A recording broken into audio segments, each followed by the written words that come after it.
जी भगवान की जय। आइए हम लोग अपनी कथा की पावन प्रसंग की ओर चलें। अभी तो प्रारंभ भी नहीं कर पाया, बस प्रारंभ दिवस और प्रातःकाल के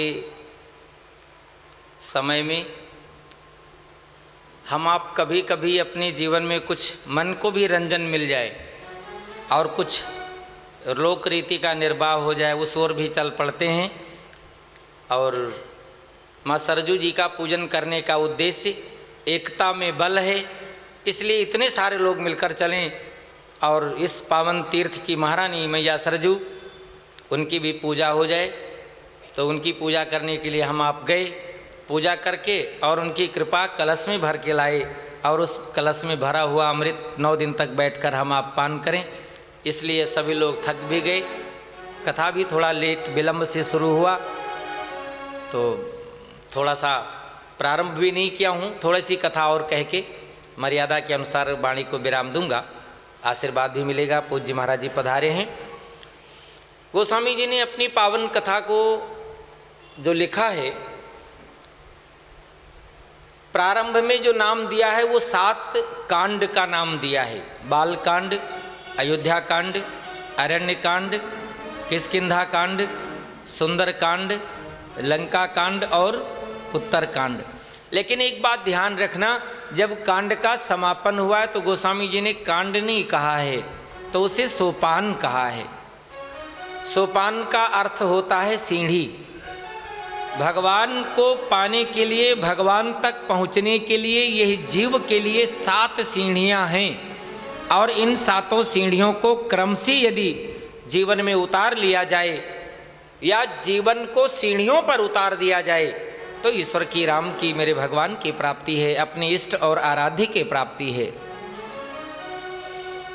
और इन्हीं पावन 7 कांड के माध्यम से अलग अलग भगवान की कथाओं का, भगवान के अलग अलग आयु के अनुसार लीलाओं का वर्णन किया है। सर्वप्रथम बाल कांड के प्रारंभ में गोस्वामी जी ने 7 श्लोकों में वंदना करी है। हम बहुत गहराई में नहीं जाएंगे, समय की बहुत उपस्थिति नहीं, समय अभाव है, थोड़ा थोड़ा प्रत्येक दिन सुनते रहें।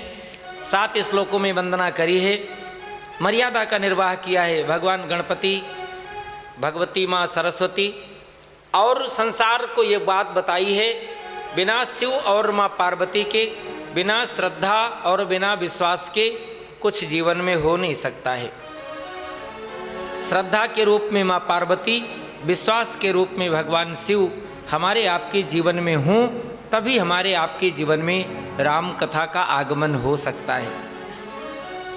7 श्लोकों में वंदना करके ये बता दिया है, हे मानव, आपका जीवन 7 दिनों में बीतता है।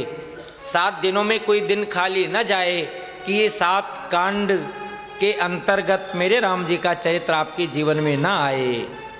आपका जीवन राम जी के चरित्र के जैसा उतर जाए तो जीवन मंगलमय हो जाएगा। 7 श्लोकों में वंदना करके 7 दिन के लिए बताया है। और न जाने कितने लोग संगीत के माध्यम से अपने जीवन में आनंद को लेते हैं। आनंद किसी और का नाम नहीं, आनंद भगवान का नाम है। आपको आनंद भी लेना है तो 7 स्वरों पर किसी भी स्वर में गाइए। ये राम की कथा, रामचरितमानस की चौपाइयाँ हर स्वर में 7 स्वरों पर गाई जा सकती हैं। और तो और 7 समुद्र के उस पार भी जाओगे, आपको बहुत कुछ परिवर्तन मिलेगा। मनुष्य के पहनावे में, मनुष्य के रहन सहन में, मनुष्य के खान पान में, मनुष्य के व्यवहार में, मनुष्य के आचरण में बहुत परिवर्तन मिलेगा।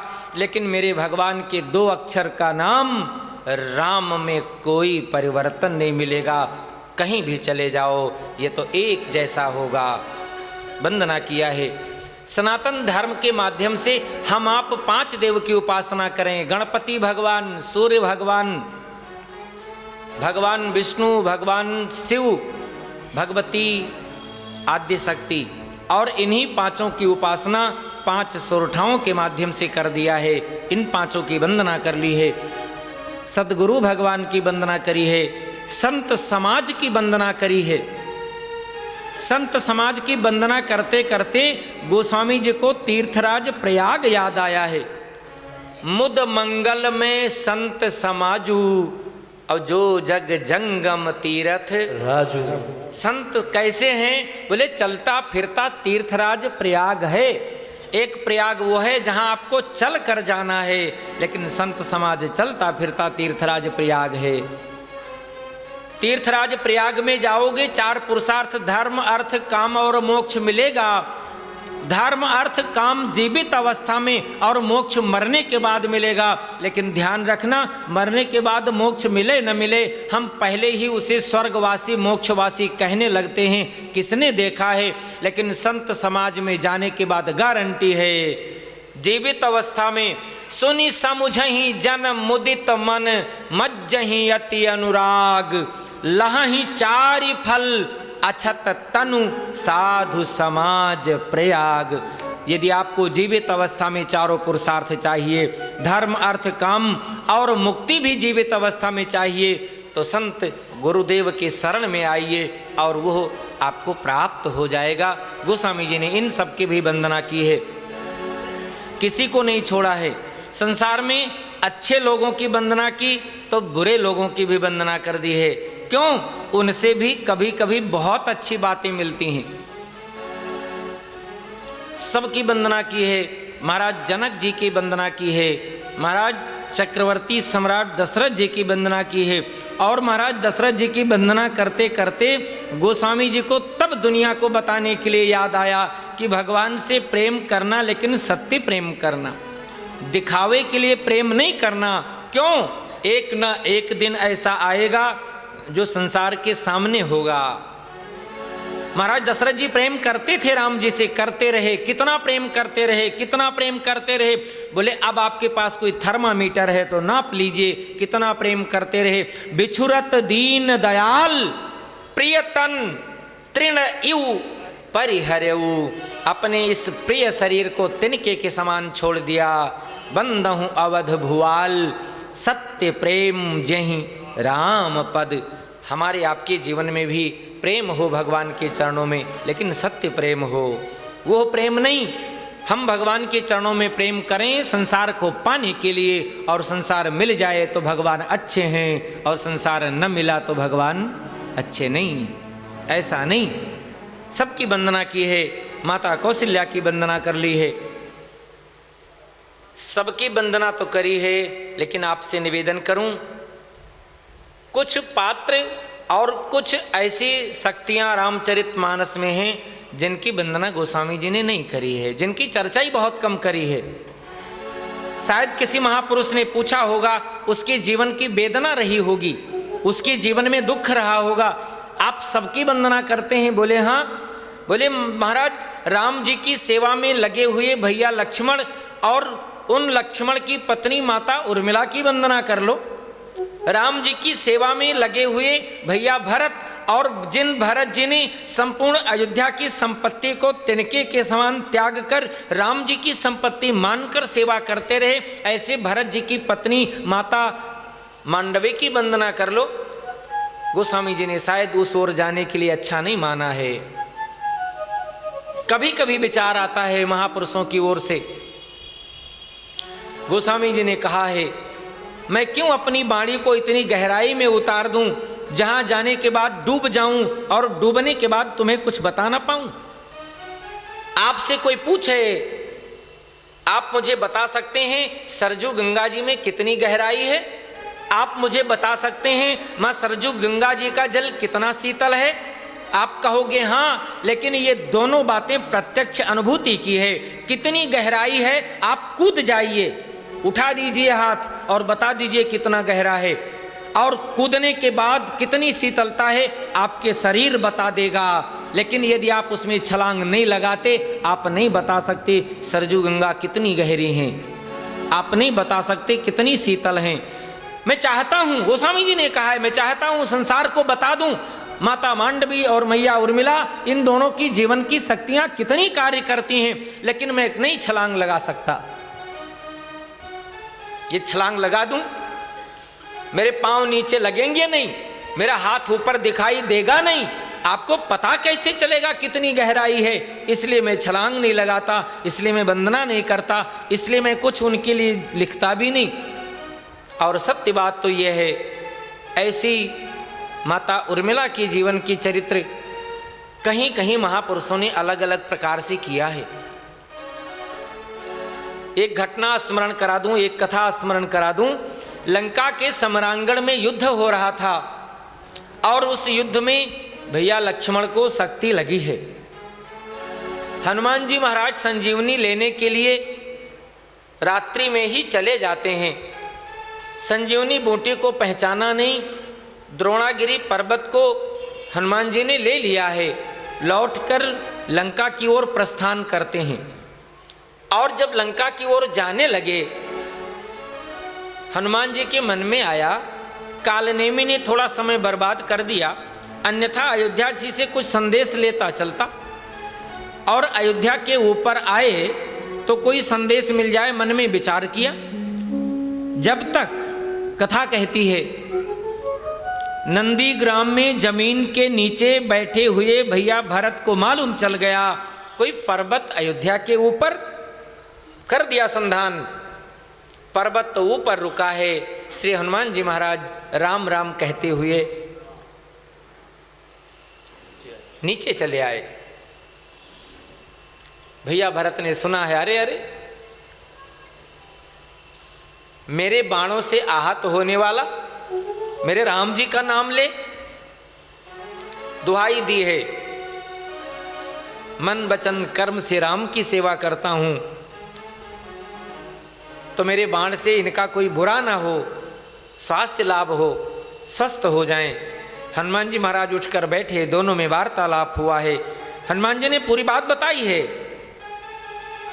सीताहरण की घटना बताई है, लंका के समरांगण में युद्ध की घटना बताई है, और तो और लक्ष्मण को वीरघातनी लगी है वो बताई है। और सबसे बड़ी बात ये कह दी, यदि सूर्योदय हुआ और संजीवनी लक्ष्मण भैया को न मिली तो लक्ष्मण जी वापस नहीं आएंगे, ऐसा सुखेन ने कह दिया है। भरत जी ने कहा है आप जल्दी जाएं, लेकिन तब तक बात पूरे राज परिवार में पहुंच जाती है। माता कौशल्या, माता सुमित्रा, सभी माताएं और तो और माता मांडवी, उर्मिला और माता सुत कीर्ति सभी पहुंच जाती हैं। संसार का व्यवहार है, जब सभी लोग पहुंची, सब माताओं ने उस समय माता उर्मिला को पकड़ लिया है और गोद में लेकर के उनको सांत्वना देना चाहती हैं और देती हैं। आप घबराइएगा नहीं, लक्ष्मण जी को शक्ति लगी है, लेकिन वहां राम जी बैठे हैं। राम जी लक्ष्मण जी को कुछ होने नहीं देंगे, लक्ष्मण जी को सकुशल लेकर आएंगे। जब माताएं माता उर्मिला को समझाने लगी तो माता उर्मिला ने जो समझाया है वो और सुनने वाली बात है। मैया उर्मिला कहती हैं, आप मुझे ये सांत्वना भला क्यों दे रही हैं? क्या मुझे विश्वास नहीं? मुझे विश्वास है, मैं जानती हूं लंका के समरांगण में युद्ध के समय तीर लक्ष्मण को नहीं लगा है, तीर प्रभु राम जी को लगा है। जब ऐसी बात मैया उर्मिला से सुनने में आया, तब बात ये हमारे आपके समझने में आती है, शायद लक्ष्मण जी की मृत्यु के वेदना ने उर्मिला मां को विचलित कर दिया होगा, इसलिए ऐसा बोलती हैं कि तीर लक्ष्मण को नहीं राम को लगा है। लेकिन वास्तव में उस वेदना ने विचलित नहीं किया है। उनकी निष्ठा, उनकी विश्वास और उनकी भक्ति, उनकी दृढ़ता और उनकी जीवन की तपस्या, उनकी जीवन का पातिव्रत धर्म बोल रहा है, सबको विश्वास हो जाए। इसलिए मां उर्मिला ने कहा है, मैं सबके सामने हनुमान जी से प्रश्न करती हूं, आपको मालूम चल जाएगा, मेरे बातों पर विश्वास करोगे। तब मां उर्मिला ने हनुमान जी से पूछा, तीर लक्ष्मण जी को लगी है? हाँ मां, लक्ष्मण जी को लगी है।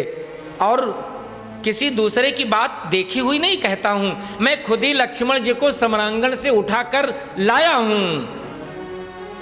ठीक है, लेकिन एक बात बताओ, जब आप संजीवनी बूटी लेने के लिए चले उस समय लक्ष्मण जी क्या कर रहे थे और उस समय प्रभु राम जी क्या कर रहे थे? माँ उर्मिला ने पूछा।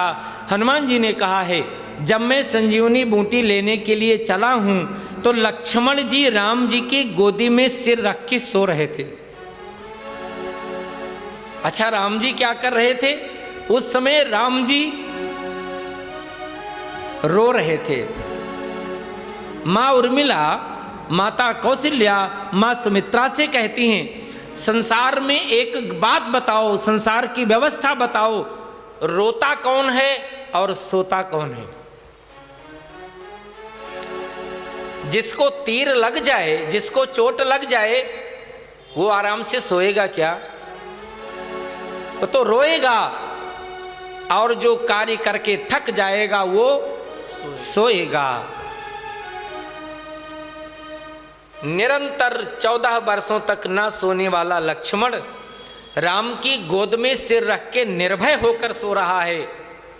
और दुनिया के दृष्टि में भले ही राम बचे हों, लेकिन मेरी दृष्टि में मुझे लगता है लक्ष्मण के शरीर में कोई ऐसा एक स्थान बता दो जहां राम निवास न करते हों। और यदि पूरे शरीर में राम जी का निवास है तो तीर लगा तो कहां लगा होगा? राम को लगा होगा। इसलिए मेरे राम जी सम्रांगण में बैठकर रोते हैं और मेरे लक्ष्मण जी राम की गोद में सोते हैं। ऐसे माता उर्मिला और माँ मांडवी के पावन चरित्रों को वंदन किया है और उनकी चर्चा और उनकी वंदना भी गोस्वामी जी ने लिखना उचित नहीं समझा है। ऐसे माताओं का चरित्र जिनका जीवन भगवान के लिए इतना समर्पण हो, हमारे आपके जीवन में भगवान की कथाओं के माध्यम से कुछ तो आना चाहिए। उनको विश्वास है लक्ष्मण के शरीर में कोई जगह नहीं जहां दुनिया की कोई शक्ति लग सकती हो। क्यों? पूरा शरीर राममय हो चुका है, वहां कुछ लगने वाला नहीं। गोस्वामी जी ने वंदना किया है, प्रणवहु प्रथम भरत के चरना, जासु नेम व्रत जाई न बरना। रिपुसूदन पद कमल नमामि, सूर सुशील भरत अनुगामी। प्रणवहु प्रथम भरत के चरना, जासु नेम व्रत जाई न बरना। प्रणवहु प्रथम भरत के चरना, जासु नेम व्रत जाई न बरना। भरत जी को वंदन किया है और प्रथम वंदन किया है। भला प्रथम इतने लोगों की वंदना कर ली, प्रथम वंदना कहाँ रह गया है? लेकिन गोस्वामी जी का मानना है चारों भाइयों में भरत जी की वंदना पहले कर लेता हूं। भला क्यों? पहले तो राम जी की वंदना करनी चाहिए, लेकिन नहीं। जो सूत्र अवतार के समय गुरुदेव वशिष्ठ जी ने चक्रवर्ती सम्राट महाराज दशरथ जी को दिया है, वो सूत्र कोई साधारण नहीं। वो सूत्र भगवान वेद की वाणी है और वेद कोई और नहीं, भगवान के निःसरित श्वास हैं। और आज वही गोस्वामी जी ने वेद के प्रमाण की मर्यादा को पालन करते हुए कहा है, मैं भरत जी की वंदना कर लेता हूं। भला क्यों? राम जी की क्यों नहीं करते? बोले जग जप राम राम जप जेहि, जग जप राम, राम जप जेहि। भरत सरिस को राम सनेहि, भरत सरिस सो राम सनेहि। जग जप राम, राम जप जेहि। संसार के लोग राम राम जपें, लेकिन राम जी जब बैठे तो श्री भरत जी जपें, इसलिए भरत की वंदना कर लूं। और गुरुदेव वशिष्ठ जी का दिया हुआ सूत्र है, विश्व भरण पोषण कर जोई, ताकर नाम भरत अस हुई। शायद बात ये गले नहीं उतरती, संसार का भरण पोषण और भरत, और संसार का भरण पोषण करने वाला कुछ भी अपने पास न रखे और संसार का भरण पोषण कर दे, भला कैसे हो सकता है। लेकिन वेद के सूत्र डिम डिम घोषणा करते हैं, जो स्वयं भक्षी होगा, स्वयं खाने वाला होगा, स्वयं अपने बिना उदर भरे हुए नहीं रह सकता होगा, दूसरे का पोषण क्या कर पाएगा। और जो अपने जीवन से सर्वस्व त्याग रखता होगा, दूसरे की व्यवस्था में वही समर्पण हो पाएगा। और भरत जी ने अपने जीवन में क्या खाया है। राम जी 14 वर्ष तक वनवास में रहकर कंदमूल तो ले ले, लेकिन भरत जी श्रीधाम अयोध्या की सन्निकट ऐसे पावन नंदी ग्राम में रह करके भी कुछ न आहार करें, कुछ न आहार करें। और जो अपने लिए नहीं रखता वो सब